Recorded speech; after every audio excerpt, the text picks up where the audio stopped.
Hi friends, welcome to the Wise Witch Garden Table. Today we're going to be um, using up some blueberries. We just picked these out of the garden yesterday. These are amazing. So we've been eating them like that. But we thought it also happens to be our 20-year anniversary. So we thought what better way to celebrate us than whipping up a New York crumb cake. We're both from New York. We met in a New York deli.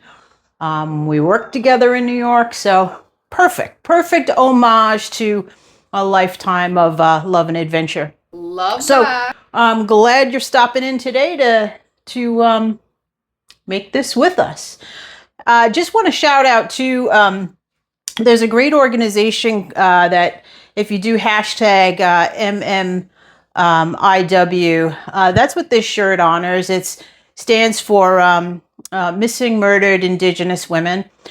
So please check them out and what they're doing. They're doing some great work to help raise the profile of Indigenous women who do go missing and the lack of sort of law enforcement support and urgency on finding them and bringing them home. So great organization, and I appreciate the shirt. Okay, so let's get started. So for New York crumb cake, you're going to need you need to approach it as 3 different major steps. Okay. So the first major steps is your base. That's your batter. So let's put that together first, and then we'll deal with the topping and putting it in the oven. All right. So first up, we need, how much is this? Oh, it is, oh my gosh, I'm such a flake. This is 1.5 cups of white flour, and we're going to sift the ingredients that I'm shouting out at the moment. So 1.5 cups of white flour is going in. We'll do that gradually. In addition to that, we have here 2.5 teaspoons of baking powder. And again, don't worry about writing it down. It'll be in the notes for you as well. So I'm going to add that to our flour mix. Get rid of that cup. We also have going into our sifter a 1/2 teaspoon of salt. And then lastly, we're also going to sift a 1/2 cup of sugar. Okay, so let's get that rocking and rolling. And I'll just add all the dry together. That probably makes it easiest, right? So how is everybody doing today on this? It's brutally hot again here in New England. So trying to get this done early while it's still below 90.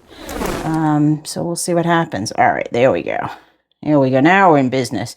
I don't have one of those nifty flour sifters like you used to get in home ec. Remember those ones? You pull the little trigger and it was like, did the magic for you. This is just old school strainer, tapping it on the side, and magic happens. All right, so once we get that all sifted up, we're going to fold this into our wet mixture that we have another bowl for. So let's get that going. Okay, there we go. We can get rid of our little balls here. Throw that right in the compost. Beautiful. All right. So there's our dry, all nice and sifted. Our flour, sugar, baking powder, and salt.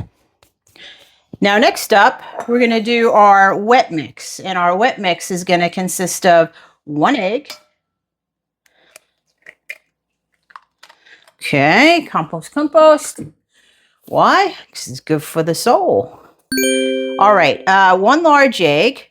We have a 1/2 cup of, this is 1/2 and 1/2. You can use milk. You can also substitute soy, almond, whatever. So use whatever kind of, if you're lactose intolerant, do your thing, you do you. Additionally, we have 2 tablespoons of oil. I'm using just straight up olive oil. You can use whatever oil you have in your kitchen that makes you happy. That's going in there. And then I also have 2 teaspoons of vanilla. All right, so that's going in there. So that's all of our wet mix. And what we're going to do with that is take our handy dandy whisk, and we're going to whisk that all up together. So we got our egg in here, we got our half and half or milk substitute or whatever you were using, and our vanilla in this bowl. Wow, that vanilla. Woo, that's beautiful. All right, that looks fabulous. All right, now what we're going to do is fold this dry mix into the wet mix. All right, so let me get a folding utensil of some sort. And I will be honest, I have no idea. So I'm going to just go with this bad boy. Why not? Okay, so now we're going to take our mixture. We're going to start to fold in. Hit it with some. There we go. Give it a foldy. Isn't that lovely? What I probably should have mentioned, that always comes as an afterthought, is you're going to want to preheat your oven to 325, okay? So get your oven going at 325. It's not a heavy-duty heat, obviously, but you still need to be preheated. And then you want to also grease and flour either a 12 by 12 or a 9 by 9 square pan. I actually felt like I was back in home ec 100 years ago when I was banging the flour around the pan and making sure it touched all the sides and stuff. So I hope you have as much fun reminiscing about that as I did. All right, so we're folding this in. There's the rest of it. That's fantastic. There we go. Let's get rid of that pot. Here we go. All right. That looks pretty good. All right. Now, here comes the other piece. So that's going to be our base of our crumb cake. So you don't want to overmix it. Overmixing it makes it, I don't know, like not light and fluffy like you want the bottom to be. All right. So there we go. Now what I'm going to add to here is the fabulous, not all of these, but quite a decent amount of blueberries that we picked. And it's probably going to equal, you can figure it out, but you can add anything. If you have raspberries growing, right now it's super good berry season. That looks pretty good. That looks like it's about half a cup. I'm just going to fold those in pretty gently. But you can use whatever you want. A lot of berries coming in this time of year. It's awesome. I went out there and the bush was loaded, so it was quite a nice surprise. And we thought, yeah, let's make some crumb cake. All right. So that's going to be our wet. What you want to do with that now is, let me just wipe up my mess here. What you want to do with that now is get your floured and greased pan, 9 by 9, 12 by 12, whatever you got. This one's a little smaller than what I had kind of hoped for, but it'll still work fine. And then what you're going to do is take your batter. If you're using a 12 by 12 pan, let me throw a, what do you think? One more for luck, right? Woo, magic. All right. So what we're going to do there is just spread this out in your pan. If you're using a 12 by 12, it's going to be pretty thin, so just FYI. But you did put all that baking powder in there, so it'll be just fine. Don't worry. No panicking. And there's no rules about the size. Again, don't go out and buy any special pans. Just use what you got. You don't even have to use a square pan if you don't want. Okay. That looks pretty darn good. Get all the good stuff. We're going to spread it out. Yeah, as you can see, even in this is a 9 by 8. It almost looks like, oh my gosh, it's not enough, but trust me, it will be. Okay, we got our oven on 325. We're going to spread this out. So here we go. That's also how you can tell if you threw enough blueberries in there. When you spread it out, you want to be able to see those. Yeah. Oh my God, that looks good. Okay. So we got those in there. If you don't feel like you have enough blueberries, and by the way, you don't have to use anything if you don't want to. So it's, again, no rules. We were just using any excuse to make crumb cake, as you do when you get to the age of 60. It's all about crumb cake. All right, so we've got our base. The next thing we're going to do is now we're going to make the top for that. So let's get the ingredients for that going. So for the top, we're going to use a separate bowl here to put it all together. All right, let me get my junk out of the way here. Here we go. All right. So going in first, and again, you don't have to, well, not again, but you don't have to sift this stuff. So going in, we have 2.5 cups of flour. It's quite a lot. We also have 1.5 teaspoons of cinnamon. So that looks good. And you can go more or less on that. I will usually go a little bit heavier than that as well. But I stuck with the rules today. I don't know why. We have a cup of packed brown sugar. Doesn't matter, light, dark, whatever you fancy, whatever you have in your kitchen, but you got a cup here. So that's going in there. And then here's the other piece that I failed to mention. You need 2 sticks of butter, but you want to have them, you want to melt them before you start this process and then let them cool. I knew that we were doing this today, so I did this a while ago. It's cool to the touch. There's my 2 sticks of butter. I'm going to pour that in there just like that. And here's where the magic happens.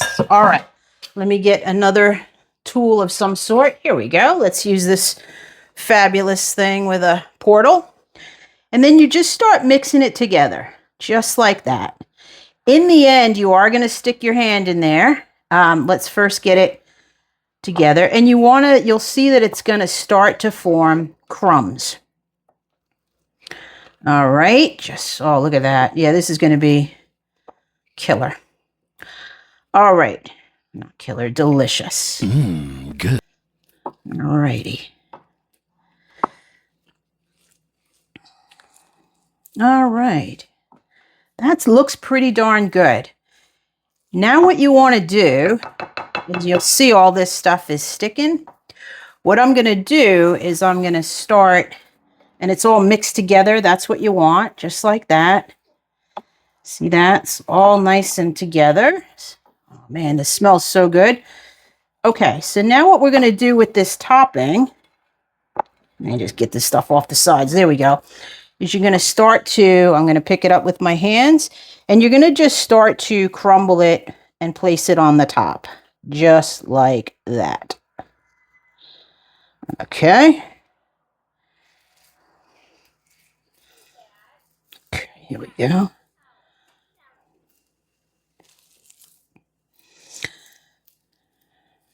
All right. If you've ever, and this truly is like coming from New York and having worked in a deli, this truly is a New York crumb cake. So all that stuff they pretend is crumb cake here in where I live in Massachusetts and other parts of the country, the South, you know, that's just nonsense. This is the real deal. New York knew how to do it and still does. And so hats off. Here we go. All right. So I'm a little bit shy right there. That's okay. I'm just going to spread it out. I can use my spatula here. What you want to make sure you do with your crumbs, with this stuff, is you want to make sure that it covers all the batter. So here we go. We got a piece there. We can cover. Yeah, that looks pretty good. Let's pull some from here. Beautiful. All right. Yeah, so cover it all up. Cover your batter. Now, that looks perfect. All right, now, what happens with this is it's a 2-stage baking. So we have our oven preheating to 325. We're going to pop it in our oven at 325. And what you're first going to do is bake it for 20 minutes. And then you're just going to rotate it for 20 more. So watch your time, watch your oven. All ovens vary. I would start with 15 and then 15 and use your toothpick test. You want that toothpick to come out extra clear, but it's 15 and 15. So let's do that together and then we'll be back and see how we did. All right. Well, we pulled this out of the oven. We did ours about 18 minutes 18 minutes in, then 18 minutes once we rotated. And we got a really perfect result here. Now, what I've done is I've pre-cut this into 3, 6, 9 slices right there before I'm going to hit it with, I've got a 1/4 cup here. Yeah, it's actually less than that. It's probably about 2 tablespoons of powdered sugar. So confectioner's sugar. I'm going to just throw it in my trusty strainer. Give it a dusting. Oh, yeah, Billy. Look at that. Oh, yeah. So we're going to hit that with the powdered sugar. And then we're going to have this as our 20-year anniversary celebration dessert. So stay tuned and we'll see how it came out. We're going to, we'd cut it before, so we're going to go ahead and just try this out. Look at that. That's perfect right there, right? You see the blueberries in there? Beautiful. All right, let's try it out. Beautiful top and crumble on there. Perfect New York crumb cake crumble.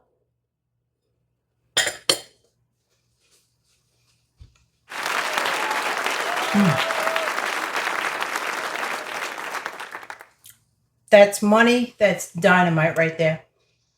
Friends, thanks for watching. I hope you have a beautiful day today. Enjoy your kitchen. Enjoy your garden. And have a beautiful day. We'll see you next time. Thank you.